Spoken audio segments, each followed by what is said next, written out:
রাষ্ট্রীয় পরিবহন সংস্থার অবসরপ্রাপ্ত কর্মী হয়েও পাচ্ছেন না pension. CSTC, CTC, surface transport, Dakshinbanga পরিবহন সংস্থা ও উত্তরবঙ্গ পরিবহন সংস্থার বহু অবসরপ্রাপ্ত কর্মী পেনশন পাচ্ছেন না। পেনশনের দাবিতে বুধবার তারা মিছিল করে পরিবার দপ্তরের সামনে যাওয়ার চেষ্টা করেন।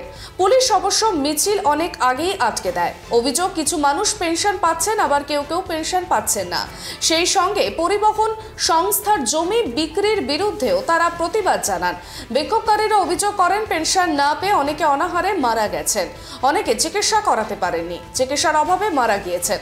বিক্ষোভকারীদের দাবি করেন, দ্রুততার সঙ্গে পেনশন চালু করতে হবে। বকেয়া ডিএর দাবিতে রাজ্য সরকারের কর্মচারীরা তারা শহীদ মিনার মঞ্চে আন্দোলনরত।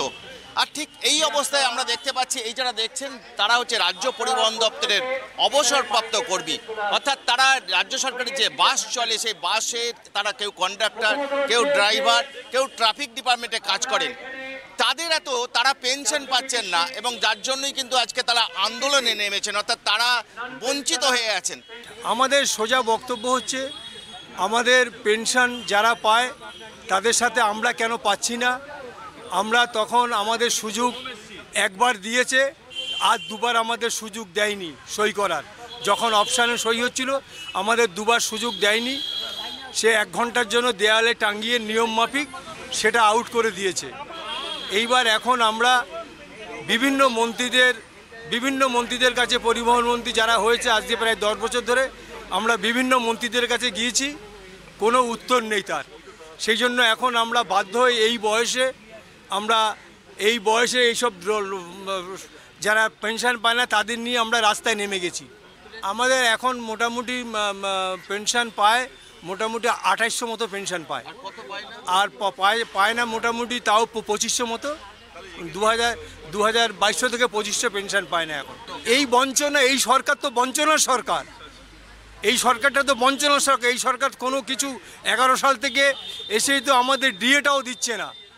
ডিএটা যদি প্রথম থেকে দিত 11-12 সাল, যে বছরে 2টো করে ডিএ, তাইলে আমরা বুঝতাম যে এই সরকার মানে নমনীয় আছে, দিত। এই সরকার তো প্রথম থেকে ডিসিশন যে দেব না সরকারি কর্মচারীকে। আমি ক্ষমতায় এসে গেছি, এবার আমি আর দেব না। সব থেকে যে অবাক কাণ্ড, যে এই দেখছেন যে এই যে বোর্ড, যে সরকারি কর্মচারী, এরাও কিন্তু সরকারি কর্মচারী, পেনশন এবং তারা না পেয়ে, অর্থাৎ তারা পেনশন না পেয়ে তাদের কি অবস্থা হচ্ছে, মারা গেছেন। এই যে মারা গেছে দেখছেন, এটা খুব রিসেন্ট মারা গেছেন। দেখছেন দেবাশিস চক্রবর্তী, কার্তিক রায়চৌধুরী, কল্যাণ হোর, এই যে দেখছেন এখানে যারা আছে তারা অনেকেই তারা অর্থের অভাবে মারা গেছেন, খেতে পেতেন না। অর্থাৎ খোদ সরকারের কর্মচারী হয়ে, পরিবহন দপ্তরের কর্মচারী হয়ে তাদের এত খারাপ অবস্থা হয়ে গেছে, চিকিৎসা না করাতে পারেননি, পাশাপাশি মানে তারা পরিবার চালাতে পারেনি, খেতে পারেনি, মারা গেছে। ট্রিটমেন্টের অভাবে, অনাহারে যাদের মেডিসিন আমরা গিয়ে পৌঁছে দিয়েছি, আমরা এই পার্সোনালি আমরা কয়েকজন মিলে আমরা পৌঁছে দিয়েছি, তার মধ্যে মধুবাবু ছিল, পার্থবাবু, আমরা সবাই মেডিসিন পৌঁছে দিয়েছি। কিন্তু সেটা তো আমাদের তো চিকিৎসার পক্ষে যথেষ্ট নয়। সেই জন্য আমরা অনেক রকম চেষ্টা করেছিলাম, কিন্তু আমরা বাঁচাতে পারিনি। চিকিৎসার অভাবে অনেকে মারা গেছে। তাদের ছবি এই রিসেন্টলি যারা মারা গেছে, আপনারা ছবি সামনে রেখে দিয়েছি, ওখানে দেখুন রিসেন্টলি যারা মারা গেছে এবং প্রত্যেকে চিকিৎসা এবং অনাহারে মারা গেছে। রিসেন্টলি কতজন মারা গেছে? রিসেন্টলি প্রায় ওই তো বললো প্রায় 60 জনের মতো মারা গেছে। এই সরকার তো মানবিক সরকার বলে। কোনো মানবিক সরকার না স্যার, মানবিক মুখে, স্টেজে মানবিক। এই সরকার স্টেজে বড় বড় কথা বলছে, শুধু মমতা ব্যানার্জি নয়, সমস্ত আপনারা দেখছেন না প্রত্যেকটা ডিপার্টমেন্টের কি অবস্থা। তাহলে আমাদের এই যে পরিবহন ডিপার্টমেন্ট, তার থেকে কি বাইরে? নিশ্চয়ই না। সেই জন্য পরিবহন ডিপার্টমেন্টের আরও খারাপ অবস্থা। কারণ যে শুধু মাইনে একটু আসছে, তাও কোনো মাসে ঠিকমতো হচ্ছে, কোনো মাসে ঠিকমতো হচ্ছে না। কিন্তু আর সমস্ত পার্টস, স্পেয়ার পার্টস, যে ন্যূনতম যে গাড়ি চালাতে গেলে যে স্পেয়ার পার্টস লাগে, সেই স্পেয়ার পার্টস দিচ্ছে না। আজ দেবো কাল দেবো, তেল, ফুয়েল নেই। আপনি প্রত্যেকটা ডিপুতে গিয়ে দেখুন, ফুয়েল নেই, স্পেয়ার পার্টস নেই, কী করে গাড়ি চলবে? প্রত্যেকটা স্টাফ বসে আছে। এবং আমার খুব মানে যদি ভুল না হই, আমি এমন কাজ চলছে ভিতর দিয়ে যেগুলো মানে অরাজকতা চলছে। এই রকম একটা করুণ অবস্থা, যেখানে মুখ্যমন্ত্রী মমতা বন্দ্যোপাধ্যায় ক্ষমতায় আসার পরই ঘোষণা করেছিলেন রাজ্যের পরিবহন দপ্তরকে, পরিবহন শিল্পকে তারা চাঙ্গা করবেন। এবং তার জন্য কিন্তু যে পরিবহন শিল্পে যে জমিগুলো আছে, বিভিন্ন বাস ডিপোর যে জমিগুলো আছে, সেই জমিগুলোকে বিক্রি করা হয়েছিল। যে আর্থিক অর্থাৎ যে বাস সরকারি বাসকে চাঙ্গা করতে, এবং শুরু হয়েছিল সেই পরিকল্পনা অনুযায়ী কাজও শুরু হয়েছিল।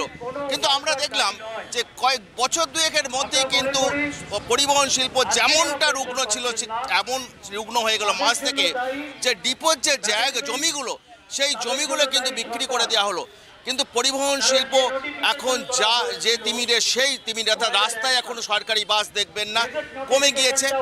এবং তাদের আমরা দেখি অভিযোগ, যারা এখানে আছেন পরিবহন দপ্তরের অবসরপ্রাপ্ত কর্মী, তাদের অভিযোগ যে এখন যারা পরিবহন দপ্তরে অর্থাৎ বাসে যারা ড্রাইভার, কন্ডাক্টর, ট্রাফিক ডিপার্টমেন্টে কাজ করেন মূলত, তারা কিন্তু বেশিরভাগই কিন্তু কন্ট্রাক্টের কর্মী হয়ে গেছেন। তাদের চুক্তিভিত্তিক নিয়োগ হয়েছে। যারা সরকারি কর্মচারী তাদের বসিয়ে রাখা হয়েছে। অর্থাৎ সব মিলিয়ে বলা যায় যে বাস সরকারি বাস, তার যে পরিবহন দপ্তর সেটা অত্যন্ত রুগ্ন হয়ে পড়েছে এবং তার ফলে পরিস্থিতি অত্যন্ত খারাপ হয়ে গিয়েছে। তো আমরা প্রথমে যত মন্ত্রী আছে সবার কাছে গেছি এবং আমরা স্নেহাশিস চক্রবর্তীকে সংবর্ধনা দিয়েছি, ববি হাকিমকে সংবর্ধনা দিয়েছি, এবং আমরা যত মন্ত্রী আছে সবার কাছে, অরূপ বিশ্বাস, যত মন্ত্রী আছে নাম আর কি বলবো, সবার কাছে গিয়েছি।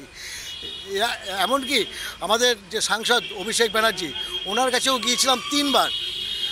উনি আমাদের বলেছেন আজকে গিয়ে পিসির সঙ্গে কথা বলবো 2019 সালে, কিন্তু আজও পিসির সঙ্গে আমাদের বসানোর কোনো ব্যবস্থা নেই। এটা মানে ফালতু কথার কোনো মানে না। আমাদের নিয়ে ছেলে খেলা করছে, হ্যাঁ, আমাদের নিয়ে প্রতারণা করছে। কি দরকার মিথ্যা কথা বলার? পরিষ্কার বলে দিই আমরা দেবো না। আমরা যে পেনশন প্রায় 2000 ওপরে আজ এমপ্লয়িজ পেনশন পাচ্ছে না। 2006 সাল থেকে এরকম অবস্থা। যারা 2007 সালে রিটায়ার করেছে, 6 সালে রিটায়ার করছে, তারা কি পাচ্ছে?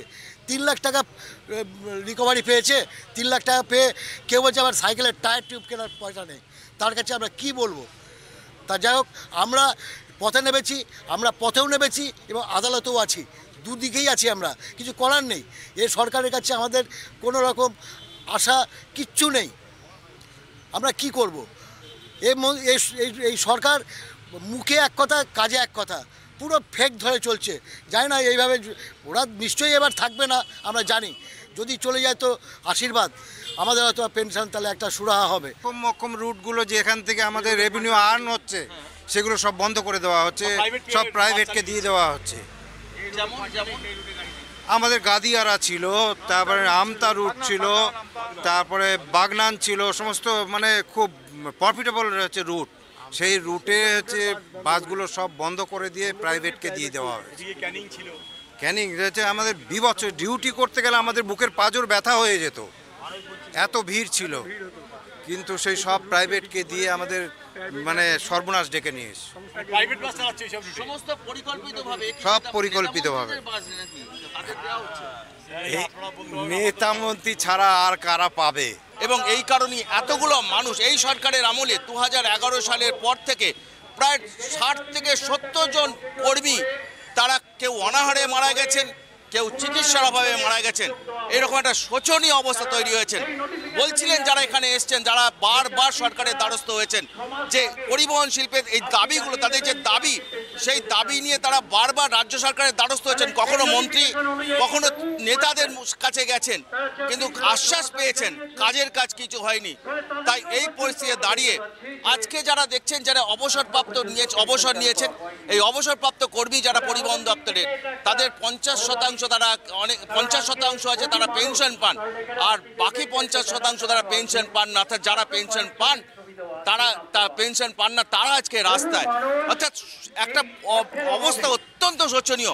যখন রাজ্য সরকারের কর্মচারীরা ডিএ নিয়ে আন্দোলন, বকেয়া ডিএ চেয়ে আন্দোলন করছেন, সেই অবস্থায় দাঁড়িয়ে যারা পরিবহন দপ্তরের অবসরপ্রাপ্ত কর্মী, তারাও কিন্তু বকেয়া পেনশন নিয়ে তারা পেনশন পাচ্ছে না। পেনশনের দাবিতে আজকে তারা পথে নেমেছেন। সব মিলিয়ে তাদের বক্তব্য যে সরকারের কাছে আমরা বারবার দাবি করলো সরকার কোনো কর্ণপাত করছেন, এবং যার ফলে কিন্তু এতগুলো মানুষ তারা মারা গেছেন। তাই তাদের দাবি এই বিষয়টা পরিবহন দপ্তর হস্তক্ষেপ করুক, সরকার হস্তক্ষেপ করুক, এবং দ্রুততার সঙ্গে এই যে সমস্যা, সেই সমস্যা নিরসনের জন্য তারা উদ্যোগ নিন। কারণ এরা পেনশন পাচ্ছেন না, দীর্ঘদিন ধরে বঞ্চিত হয়ে গেছেন, অনেকের অবস্থা অত্যন্ত খারাপ।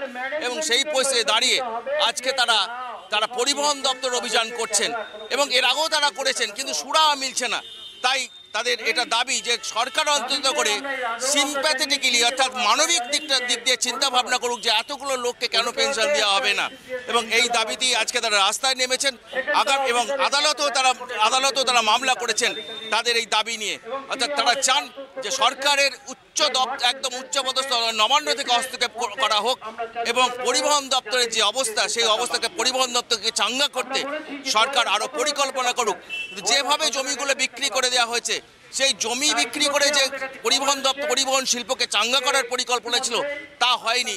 পরিবহন শিল্পটা কিন্তু যে তিমিরে সেই তিমিরই রয়ে গিয়েছে, তো আরও রুগ্ন হয়ে গেছে। কেন এরকম হবে এই দাবি তারা আজকে তুলেছে এবং সেই দাবিতে সমস্ত দাবি নিয়ে তারা আজকে রাস্তায় নেমেছেন যে সরকার অন্তত পরিবহনটা একটা অত্যন্ত গুরুত্বপূর্ণ শিল্প, তাই সরকার এটা নিয়ে চিন্তা ভাবনা করুক, তাদের দাবি নিয়ে চিন্তা ভাবনা করুক, যাতে আগামী দিনে পুরো পরিবহন ব্যবস্থা আবার চাঙ্গা হয়।